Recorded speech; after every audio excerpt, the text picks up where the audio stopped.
Last lecture में हमने ये पढ़ा था कि आपके पास ये फॉर्म होती है पर्टिकुलर इंटीग्रल की। हम जो कंप्लीट सॉल्यूशन निकालते हैं किसके लिए, जहाँ आपके पास इक्वेशन जो है वो किस फॉर्म का होगा, 1/p0 dn p1 dn-1 p2 dn-2 up to p and y equals to x। ये x आपके पास कोई भी फंक्शन ऑफ x होगा। इस केस में हम कंप्लीट सॉल्यूशन को कैसे फाइंड आउट करते हैं, complementary function plus particular integral. और कॉम्प्लीमेंट्री फंक्शन के लिए मैंने आपको बताया था कि कॉम्प्लीमेंट्री फंक्शन में हम क्या होता है हमारे पास, हम गिवन डिफरेंशियल इक्वेशन जो भी होगी हम उसके अंदर क्या कर देते हैं, एक ऑपरेटर उस डिफरेंशियल इक्वेशन में एक ऑपरेटर लगा, मतलब d/dx की वैल्यू को किसी ऑपरेटर से रिप्लेस कर देते हैं और वो ऑपरेटर की वैल्यू हमारे पास क्या होती है, d। गिवन डिफरेंशियल इक्वेशन को ऑपरेटर से रिप्लेस करने के बाद हम डिफरेंशियल इक्वेशन को इस फॉर्म में लिखते हैं और क्या बनाते हैं, coefficient of y। Auxiliary equation क्या होती है, जहाँ पर आपके पास coefficient of y equals to क्या होता है, 0। ये ऑक्सिलरी इक्वेशन होती है। यहाँ से हम इसको फैक्टराइज करते हैं और इसके सॉल्यूशन को फाइंड आउट करते हैं। ये सॉल्यूशन मेरे पास कैसा होता है, कॉम्प्लीमेंट्री फंक्शन होता है। अब हम केसेस पढ़ रहे हैं किसके, पर्टिकुलर इंटीग्रल के। तो पर्टिकुलर इंटीग्रल के क्या केसेस होते हैं, आपके पास पर्टिकुलर इंटीग्रल निकालने का फर्स्ट जो मेथड होता है जनरल, वो क्या होता है, 1/f(x).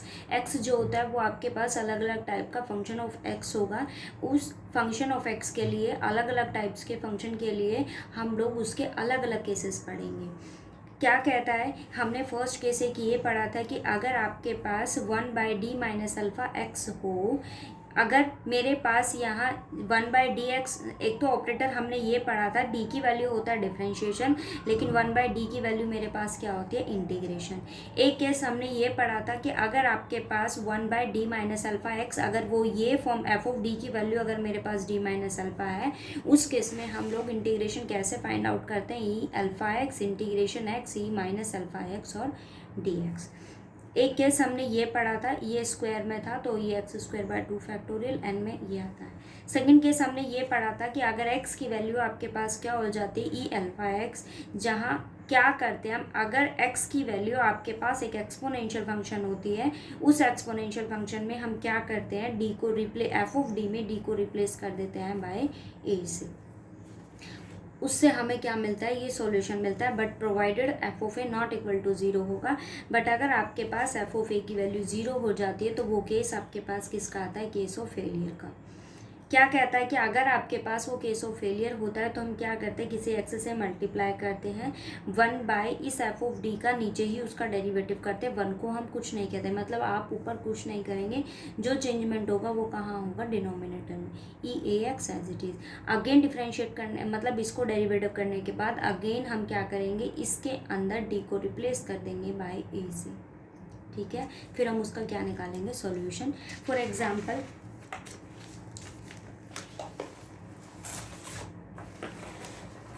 ये क्वेश्चन देखिए क्या कहता है, d2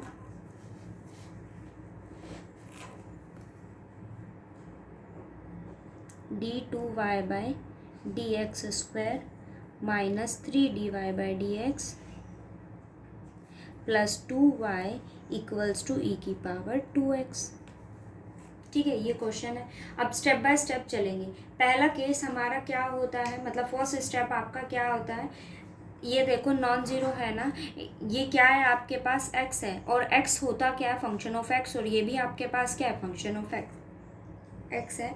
तो कंप्लीट सॉल्यूशन को हम कैसे फाइंड आउट करते हैं, कंप्लीट सॉल्यूशन हम फाइंड आउट करते हैं, हम पहले क्या निकालते हैं, कॉम्प्लीमेंट्री फंक्शन। फिर क्या करते हैं, उसके अंदर ऐड कर देते हैं किसको, पर्टिकुलर इंटीग्रल को। हम क्या फाइंड आउट करेंगे, कॉम्प्लीमेंट्री फंक्शन फाइंड आउट करेंगे, प्लस क्या करेंगे, पीआई यानी कि पर्टिकुलर इंटीग्रल हम निकालेंगे। पहले निकालते हैं कॉम्प्लीमेंट्री फंक्शन। तो हम कॉम्प्लीमेंट्री फंक्शन की वैल्यू कैसे निकालते हैं, हम क्या करते हैं, फर्स्ट हम d/dx को रिप्लेस कर देते हैं किससे, किसी ऑपरेटर d से। अब रिप्लेस करो तो फर्स्ट टर्म मेरे पास क्या होगी, d² minus 3dy plus 2y equals to e⁻²x। फिर क्या करते हैं, इसमें से कंप्लीट टर्म में से क्या कॉमन लेंगे, y कॉमन लेंगे, इक्वल्स टू e⁻²x। ये हमारा फर्स्ट काम था। अब सेकंड काम में हम लोग क्या करते हैं, ऑक्सिलरी इक्वेशन बनाते हैं। और ऑक्सिलरी इक्वेशन हमारे पास क्या होती है, जो भी आपके पास कोफिशिएंट ऑफ वाई होता है उसको हम क्या करते हैं, इक्वेट टू ज़ीरो। तो आप बनाइए, सेकंड स्टेप हमारा क्या आ गया, जहाँ हम क्या बनाएंगे, ऑक्सिलरी इक्वेशन। और ऑक्सिलरी इक्वेशन की कंडीशन मेरे पास क्या होती है, हम एफ ऑफ डी को इसे बोलते हैं हम F of D. F of D का जैसे देखो, मैंने क्लास में भी काफ़ी बार आपको बताया कि एफ ऑफ एक्स की वैल्यू क्या होती है, जिसे हम क्या कहते हैं, function of x. It means ये आपके पास जो भी फंक्शन है वहाँ वेरिएबल कौन है, एक्स। यहाँ इस फंक्शन के लिए वेरिएबल क्या चल रहा है, डी है ना, इसके अलावा तो आपको कुछ नहीं दिख रहा। इट मीन्स ये आपके पास क्या है, एफ ऑफ डी। और इस एफ ऑफ डी का मतलब आपके पास क्या हुआ कि ये फंक्शन है जहाँ वेरिएबल आपके पास क्या है, डी। तो ऑक्सिलरी इक्वेशन हम क्या लिखते हैं, एफ ऑफ डी को इक्वेट कर देते हैं कहाँ पर, to zero. D square minus 3d plus 2 equals to zero. अब ये आपके पास सेकंड ऑर्डर की पॉलिनोमियल इक्वेशन है। हम क्या करेंगे, इसको फैक्टराइज करेंगे। फैक्टर बनाना है कि जहाँ आपके पास में सम ऑफ रूट्स क्या होगा, -3, और प्रोडक्ट ऑफ रूट्स क्या होगा, 2। या फिर आप डिस्क्रीमेंट से इसके क्या निकाल सकते हो, रूट निकाल लोगे। तो ये जो उसके रूट्स होंगे वो मेरे पास क्या होगा, D square minus 2d minus D plus 2 equals to zero. So D square minus D minus 2d plus 2 equals to zero. It means D minus 1 minus 2 D minus 1। तो आपके पास इसके दो फैक्टर्स आए, एक 1 और दूसरा फैक्टर मेरे पास उसका क्या आया, 2 आया। अब दो का प्रोडक्ट अगर आपके पास 0 है, इट मीन्स डी माइनस 1 को भी क्या होना पड़ेगा, 0 होना पड़ेगा। और डी माइनस 2 की वैल्यू को भी क्या होना पड़ेगा, 0। ये बेसिक है, ये बताने वाली चीज़ नहीं है, पर फिर भी मैंने आपको इसलिए बता दिया ताकि स्टेप बाय स्टेप आप क्वेश्चंस को समझ सको कि कैसे सॉर्ट आउट करना है। ठीक है, D minus 1 equals to 0, D minus 2 equals to 0। यहाँ से डी की एक वैल्यू मेरे पास 1 आई और एक डी की वैल्यू आपके पास क्या आई है, 2 आई है। अब अगर देखा जाए आपके पास यहाँ डी की दो वैल्यूज आई हैं। इट मीन्स आपके पास एफ ऑफ डी 2 ऑर्डर का क्या है, एक पॉलिनोमियल है जिसके पास में दो रूट्स एग्जिस्ट करें। एक रूट है 1 और दूसरा रूट आपके पास क्या है, 2। दोनों रियल है, इमेजनरी नहीं है, और दोनों कैसे हैं, डिसजॉइंट है। एक 1 है, एक 2 है। तो जहाँ आपके पास में रूट्स रियल होंगे, डिसजॉइंट होंगे, वहाँ सॉल्यूशन कैसे हम फाइंड आउट करते हैं, y equals to c1 e की पावर m1x। m1 की वैल्यू क्या है, 1, सो x। और दूसरा क्या आता है, c2 e की power m2, it means 2x। हमने ये क्या निकाल दिया, ये जो वैल्यू है हमारे पास, ये क्या है, कॉम्प्लीमेंट्री फंक्शन। क्या है ये, कॉम्प्लीमेंट्री फंक्शन। अब हमें क्या फाइंड आउट करना है, पर्टिकुलर इंटीग्रल। और पर्टिकुलर इंटीग्रल हम कैसे फाइंड आउट करते हैं, 1/f ऑफ डी इंटू क्या आता है, x। और x की वैल्यू क्वेश्चन में क्या गिवन है, e2x। x की वैल्यू मेरे पास क्या गिवन है, e2x गिवन है। और f ऑफ डी आपके पास क्या होता है, ये वैल्यू को सब्सिट्यूट करो। f ऑफ डी की वैल्यू मेरे पास क्या है, D square minus 3d plus 2, और x की वैल्यू क्या है, e की पावर 2x, e की पावर 2x। अब आपको मैंने बताया कि जहाँ आपके पास एक्सपोनेंशियल फंक्शन होता है वहाँ हम क्या केस लेकर चलते हैं, d को रिप्लेस कर देते हैं बाय कोफिशिएंट ऑफ x। यहाँ x का कोफिशिएंट क्या है, 2, सो d इज रिप्लेस्ड बाय 2। करो ज़रा रिप्लेस, आपके पास क्या आएगा, 2 square minus 3 into 2 plus 2 e की पावर 2x। क्या वैल्यू आई है, 1/4 माइनस 6 प्लस 2 e की पावर 2x। e की पावर क्या आया आपके पास, 2x आया। अब देखो 4 प्लस 2 6, 6 माइनस 6 0। एफ ऑफ ए आपके पास क्या हो गया, 0। इट मीन्स आपके पास ये वैल्यू क्या हो गई, केस ऑफ फेलियर हो गया ना। क्या, क्योंकि नीचे वाले जहाँ आपके पास एफ ऑफ ए 0 आ जाता है वो किसका केस बन जाता है, केस ऑफ फेलियर। क्या केस वो बन जाता है, केस ऑफ फेलियर का। और केस ऑफ फेलियर के लिए क्या बताइए कंडीशन, हम क्या करते हैं, स्मॉल x से मल्टीप्लाई करते हैं, क्या करते हैं, d बाय डी यानी कि डिफ्रेंशिएट करते हैं किसको, f ऑफ d को विद रिस्पेक्ट टू d। और x आपके पास क्या रहता है, एज इट इज़। तो ज़रा इसको डिफ्रेंशिएट करो, ये f of d with respect to d। पहले तो आपके पास x एज इट इज़ रहेगा, ठीक है। इसको d के रिस्पेक्ट में डिफ्रेंशिएट करेंगे, डी स्क्वायर का डेरिवेटिव 2d 3d का डेरिवेटिव क्या हो जाएगा, 2 को डिफरेंशिएट करेंगे तो वो क्या हो जाएगा 0 e की पावर 2x। उसके बाद हम क्या करते हैं, d को रिप्लेस करते हैं किससे, 2 से। कोफिशिएंट ऑफ x और कोफिशिएंट ऑफ x आपके पास क्या है 2, रिप्लेस कीजिए तो वैल्यू क्या आ गई x 1 बाय, यहाँ 2 सब्सिट्यूट करेंगे, 2 2 ज़ा 4, 4 माइनस 3 इट मीन्स 1 e की पावर 2x। तो सॉल्यूशन आपके पास क्या आ गया, एस एक्स ई की पावर 2x। ये वैल्यू मेरे पास किसकी आई है, पर्टिकुलर इंटीग्रल की। और आपके पास जो सॉल्यूशन होता है वो क्या कहता है, complementary function plus P I. Complementary function की वैल्यू क्या है, c1e2ex प्लस c2e की पावर 2x। यहाँ सब्सिट्यूट करो, c1e की पावर x प्लस c2e की पावर 2x प्लस क्या है पी आई, और पी आई की वैल्यू मेरे पास क्या है एक्स ई की पावर 2x। ये क्या आ गया मेरे पास सॉल्यूशन किसका, गिवन डिफरेंशियल इक्वेशन। ठीक है, आपके पास जो भी इक्वेशन गिवन हो हमें क्या करना है, वैल्यू को सब्स्टिट्यूट करना है। मतलब आपके पास जो भी डिफरेंशियल इक्वेशन होगी सबसे पहले क्या करोगे, आप उसको उसके ऑपरेटर से रिप्लेस करोगे। ठीक है, ऑपरेटर से रिप्लेस करने के बाद हमें ऑक्सिलरी इक्वेशन बनानी है। ऑक्सिलरी इक्वेशन से रूट्स निकालोगे, चेक करोगे रियल है, डिसजॉइंट है, रियल है, इक्वल है, वहाँ से हम क्या बनाएंगे, CF बनाएंगे, यानी कि कॉम्प्लीमेंट्री फंक्शन।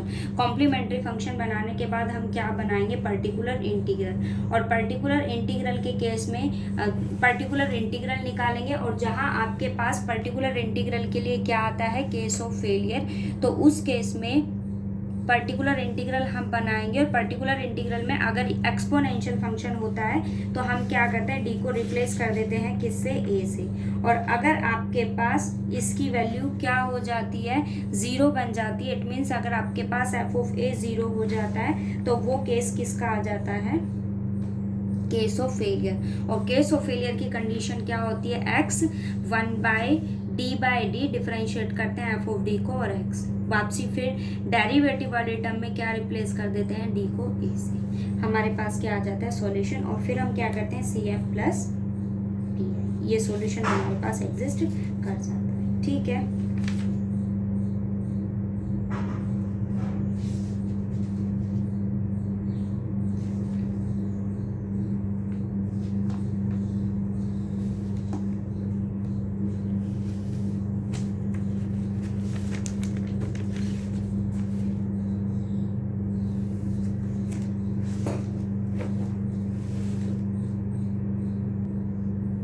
नेक्स्ट क्वेश्चन देखो आप, क्या है, d2y by D X square plus Y equals to secant X.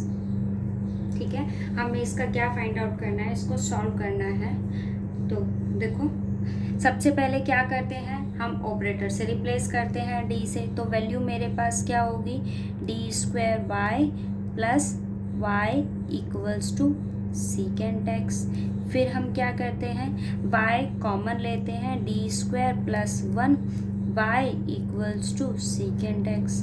Next हमारे पास क्या होता है, ऑक्सिलरी इक्वेशन होती है, और ऑक्सिलरी इक्वेशन में हम क्या लिखते हैं, coefficient of y equals to 0 के इक्वल हमने ये लिखा। अब आपके पास यहाँ 2 केस हैं। ठीक है, मेरे पास 2 केस क्या है, आपके पास डी स्क्वायर प्लस 1। अब अगर आप देखा जाए तो हम यहाँ रूट निकाल सकते हैं बाय डिस्क्रिमिनेंट से, ये क्वाड्रेटिक इक्वेशन है।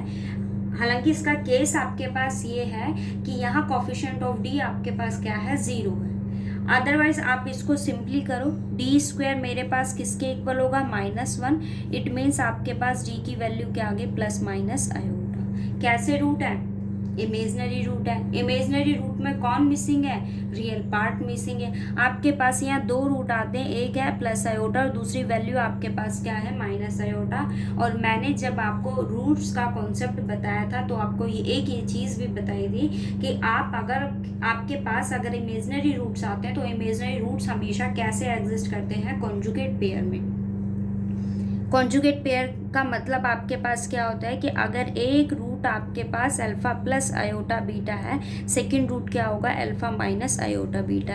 यहाँ एक रूट आयोटा है तो दूसरा रूट आपके पास क्या हो गया, माइनस आयोटा हो गया। अब हमारा काम क्या होता है कि जो भी आपके पास में कॉम्प्लेक्स या इमेजिनरी रूट जो भी एग्जिस्ट करते हैं, हम क्या लिखते हैं, ई की पावर अल्फ़ा एक्स। अल्फ़ा का मतलब क्या होता है, रियल पार्ट। यहाँ कोई रियल पार्ट है नहीं, इट मीन्स उसकी वैल्यू क्या है, 0x। अंदर क्या आता है, c1 cos बीटा x लिखते हैं। बीटा की वैल्यू क्या है, बीटा याद रखना, माइंड में रखना ये चीज, बीटा क्या होता है, कोफिशिएंट ऑफ आयोटा। यहाँ कोफिशिएंट ऑफ आयोटा नहीं लिखना, कोफिशिएंट ऑफ आयोटा लिखना है। और आयोटा का कोफिशिएंट है क्या, 1। सो कोस क्या आ जाएगा, कोस एक्स प्लस क्या आता है, c2 साइन एक्स। ठीक है, ये वैल्यू क्या हो जाएगी, e की पावर 0x 1। तो आपके पास वैल्यू क्या आ गई, c1 cos x plus c2 sin x। ये मेरे पास किसकी वैल्यू आई है, कॉम्प्लीमेंट्री फंक्शन की। कॉम्प्लीमेंट्री फंक्शन हम निकालते भी किससे हैं, ऑक्सिलरी इक्वेशन से। अब बात करते हैं, आपको क्या निकालना है, पी आई की वैल्यू निकालनी है। क्या निकालना है, पर्टिकुलर इंटीग्रल निकालना है। पर्टिकुलर इंटीग्रल का केस क्या होता है, हम लिखते हैं एफ ऑफ डी इंटू क्या लिखते हैं, एक्स। अब आपके पास क्या है, ये 1/f of D. F of D की वैल्यू मेरे पास क्या है, डी स्क्वायर प्लस 1। सो डी स्क्वायर प्लस 1। और आपके पास x की वैल्यू क्या है, सीकेंट एक्स। यही है मेरे पास। अब देखो, आपके पास दो चीज़ें, मैंने आपको अभी तक सिर्फ एक ही कॉन्सेप्ट बताया है, और वो ये है कि इस x की वैल्यू मेरे पास क्या होती है, एक्सपोनेंशियल फंक्शन होती है। तो हम क्या करते हैं, d को रिप्लेस कर देते हैं बाय a से। लेकिन ये मेरे पास एक्सपोनेंशियल नहीं है, तो आप दूसरे कॉन्सेप्ट पर आइए। हम क्या करेंगे, इसको फैक्टराइज करेंगे। आपने अभी इसके दो रूट्स निकाले हैं, d प्लस आयोटा, और दूसरा रूट हमने इसका क्या निकाला है, d माइनस आयोटा। तो हम क्या करेंगे, इसके फैक्टराइज करेंगे। तो आप इसको क्या कीजिए, फैक्टराइज। देखो, इसके दो रूट्स आपके पास आए, एक है प्लस आयोटा और दूसरी वैल्यू आपके पास इसकी क्या है, माइनस आयोटा।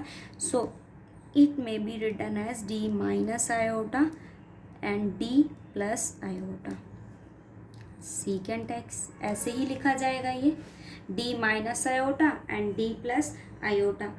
लास्ट लेक्चर में हमने एक थ्योरम पढ़ी थी, मैं आपको दिखा भी देती हूँ। ये देखो, हमने थ्योरम पढ़ी थी कि अगर आपके पास F of D factorise form में हो तो 1/f ऑफ डी हम ऐसे लिखते हैं, ये लिखा।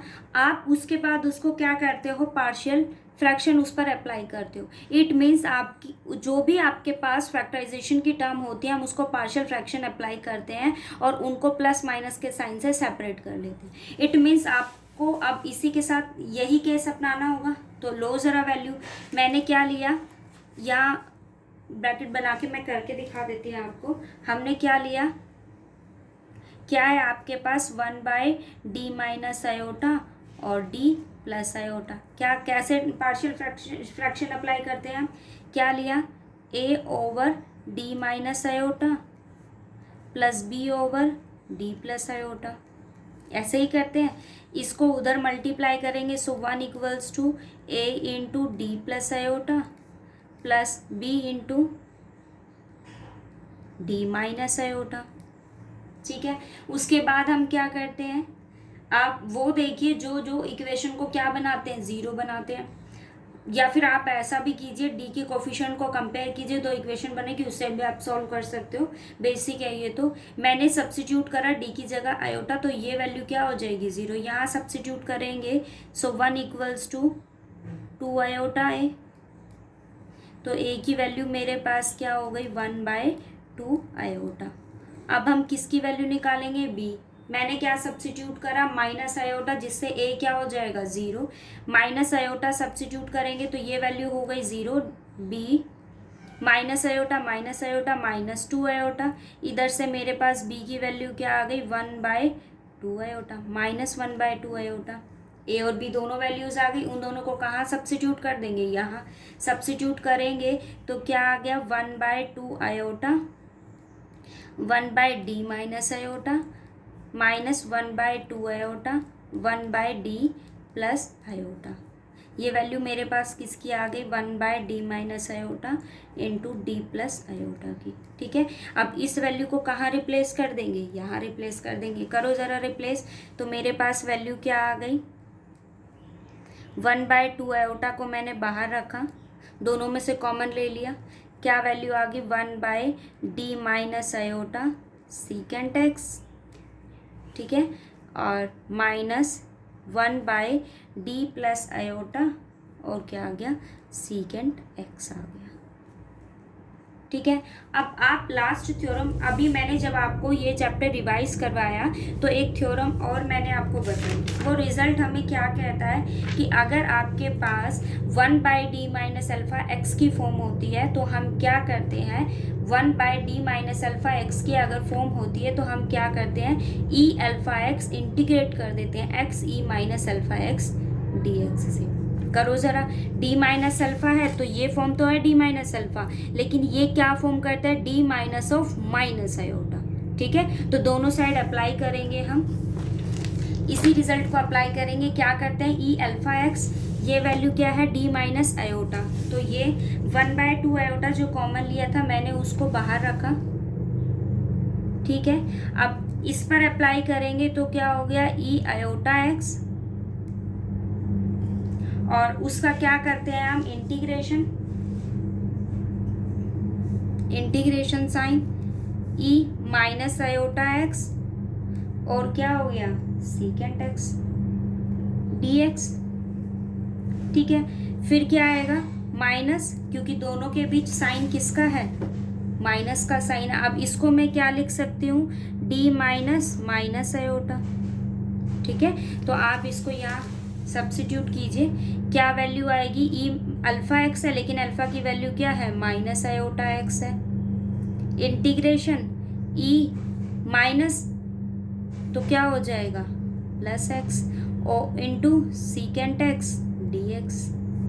ठीक है, अब देखो इसको सॉल्व करेंगे, 1/2 आयोटा मैंने एज इट इज रखा, e iota x e minus iota x, ये सीकेंट है, मैं इसको ऐसा लिख सकती हूँ ना, cos x d x minus e minus iota x integration e iota x, secant को भी मैंने किससे रिप्लेस कर दिया कोस एक्स डी एक्स से। ठीक है, अब एलर्स थ्योरम का रिजल्ट होता है, वो भी आप पढ़ोगे नंबर थ्योरी में। तो एलर्स थ्योरम का क्या रिजल्ट होता है, ई आयोटा थीटा की वैल्यू हमारे पास होती है cos theta plus iota, cos theta plus iota sine theta, और अगर ये नेगेटिव हो जाता है इट मीन्स अगर ये प्लस माइनस के ऊपर डिपेंड करता है तो ये साइन भी कैसे होंगे, प्लस माइनस होंगे, cos theta plus iota sine theta. ये एलर्स थ्योरम आपके पास होती है, ये एलर्स थ्योरम का रिजल्ट होता है आपके पास।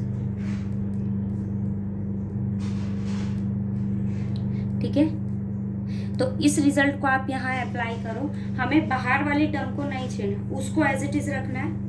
ठीक है, तो वैल्यू क्या आ गई, 1/2 आयोटा मेरे पास बाहर ही था, e iota X as it is रहेगा, इंटीग्रेशन इसकी वैल्यू डालेंगे, माइनस है तो माइनस के अकॉर्डिंग क्या वैल्यू बनेगी, cos X minus iota sine X, नीचे कौन है कोस, देखो इसकी वैल्यू क्या हुई, cos X minus iota sine X, नीचे कौन है कोस, मैं दोनों साइड सेपरेट कर सकती हूँ ना, इट मीन्स ये क्या हो गया कोस एक्स और ये क्या हो गया कोस एक्स हो गया, D x minus e minus iota x integration इसकी वैल्यू डालेंगे तो क्या होगा, cos x plus iota sine x होगा, नीचे क्या है कोस एक्स है तो मैंने उसको दोनों साइड रखा, डी एक्स। ठीक है, अब आपको क्या करना है, देखो इस cos x से ये cos x कैंसिल आउट हो जाएगा, इस cos x से ये cos x कैंसिल आउट हो गया, क्या बचेगा ये, और साइन ओवर cos क्या होता है tan, सेम कंडीशन इसके लिए अप्लाई होगी, 1/2 iota e iota x integration 1 minus iota tangent x, क्या आएगा dx minus e minus iota X. ठीक है, integration 1 plus iota tangent X dx। अब आप क्या करोगे, इसको इंटीग्रेट करोगे, integration 1/2 iota as it is e iota X. 1 का इंटीग्रेशन करेंगे तो क्या वैल्यू देता है, 1 को अगर इंटीग्रेट करेंगे तो 1 के इंटीग्रेशन की वैल्यू क्या होगी, एक्स होगी। और आपके पास जो टेंजेंट एक्स है उसका इंटीग्रेशन क्या होता है, टेंजेंट एक्स का इंटीग्रेशन क्या होता है, माइनस लॉग कोस। तो इसकी वैल्यू क्या हो जाएगी, plus iota log cos x. ठीक है, minus e minus iota x, इसका इंटीग्रेशन करेंगे एक्स और इसका integration minus iota log cos x. ठीक है, अब आपको क्या करना है, इनको मल्टीप्लाई कर दो, ये तो constant value as it is रहेगी आपके पास, 1/2 आयोटा एज इट इज रहेगा, ई आयोटा एक्स। देखो मेरे पास यहाँ 2 टर्म्स हैं, अब आपके पास इसको मैंने मल्टीप्लाई करेंगे तो आपके पास वैल्यू क्या आ जाएगी, एक्स। ठीक है, ये एक्स है, ई आयोटा एक्स हो गया। इसको मल्टीप्लाई करेंगे plus iota e iota x log cos x. यहाँ मल्टीप्लाई करेंगे minus e minus iota x, x minus minus plus iota e minus iota x log cos x. ठीक है, अब एक ये टर्म है, एक ये टर्म है, मैंने क्या किया, दोनों में से किसको कॉमन ले लिया, एक्स को। तो आपके पास जो टर्म है वो क्या आ गई, ई iota x minus e minus iota X. ठीक है, अब ये 2 टर्म्स है मेरे पास, इन दोनों टर्म्स में से क्या कॉमन आ रहा है आपके पास, plus iota e iota sorry log cos x, और अंदर आपके पास क्या रह गया, e iota x plus e minus iota x, यही रहेगा ना। ठीक है, अब मैंने क्या किया, 2 आयोटा का दोनों साइड, ये भी एक टर्म है ये भी एक टर्म है, दोनों साइड इसको करेंगे तो वैल्यू क्या आएगी, एक्स को बाहर रखा, अंदर ले गए e iota x minus e minus iota x over 2 iota. ठीक है, प्लस आयोटा ओवर आयोटा, इस आयोटा को मैंने आयोटा के पास रखा, लॉग कोस एक्स, 2 आयोटा था ना, वो आयोटा मैंने बाहर रखा, ई आयोटा एक्स अभी बताती हूँ मैंने क्यों बाहर रखा, माइनस आयोटा एक्स ओवर 2। ठीक है, अब देखो मैंने आपको एलर्स थ्योरम बताई है कि ए आयोटा थीटा की वैल्यू आपके पास क्या होती है, देखो ई आयोटा थीटा की वैल्यू आपके पास क्या होती है, cos theta plus iota sine theta होता है ना। और ई माइनस आयोटा थीटा की वैल्यू आपके पास क्या होती है, cos theta minus iota sine theta होता है, ये भी वैल्यू होती है। मैंने क्या किया, दोनों को ऐड किया, ऐड करो ई iota theta plus e minus iota theta, किसके इक्वल होगा, दोनों को ऐड करेंगे तो इस टर्म से ये term cancel, 2 times of cos theta. तो जहाँ दोनों को ऐड करे 2 को मैं इधर लिया तो वो सिर्फ 2 है ना, दोनों के एडिशन में क्या है 2, और उसकी वैल्यू क्या है cos theta, it means 2 E iota theta plus e minus iota theta over 2 आपके पास क्या हो गया, कोस थीटा। ठीक है, तो ये वैल्यू किसकी हुई, कॉस थीटा की। ऐसे ही आप इन दोनों को सब्ट्रैक्ट करोगे तो वो वैल्यू किसकी आएगी, 2 आयोटा साइन थीटा की, 2 आयोटा को हम इधर ले आएंगे, तो ये वैल्यू मेरे पास किसकी हो गई, साइन थीटा। सो एक्स थीटा की जगह, लेकिन मैं ये वैल्यू आयोटा थीटा की कॉस थीटा होती है, लेकिन मेरे पास क्या है, आयोटा एक्स है, तो इट मीन्स ये वैल्यू क्या होगी, एक्स साइन एक्स। ठीक है, और आयोटा से आयोटा कैंसिल, वो 1 हो जाएगा, ये वैल्यू क्या हो जाएगी, log cos x, और ये वैल्यू किसकी है, cos x की। ठीक है, इट मीन्स मैं इसको कैसे लिख सकती हूँ, x sine x, x sine x plus, देखो इसको मैं ऐसा इसलिए अलग लिख रही हूँ क्योंकि ये कहीं आप ऐसा ना समझ लो कि लोग cos x into cos x, तो मैंने इसको लिखा आगे और ये वैल्यू हो गई log cos। अब हम क्या करते हैं, ये वैल्यू किसकी है, पी आई, और जो आपने कॉम्प्लीमेंट्री फंक्शन निकाला है वो क्या है मेरे पास, हम इन दोनों को क्या करेंगे add, so C1 cos x plus C2 sin x, इसकी वैल्यू को यहाँ सब्स्टिट्यूट करेंगे, कंप्लीट सॉल्यूशन क्या आएगा, complementary function plus P I, और कॉम्प्लीमेंट्री फंक्शन की वैल्यू मेरे पास क्या है, C1 cos x plus C2 sin x, P I की वैल्यू क्या है, x sin x plus cos x log cos x। ठीक है, ये मेरे पास क्या हो गया, सॉल्यूशन।